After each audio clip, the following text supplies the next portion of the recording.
jaket tu kenangan terindah. Jaket dah terakhir sampai.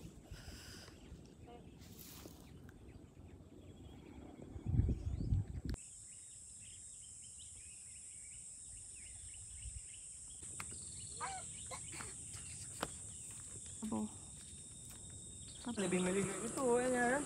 Orang menikam bu.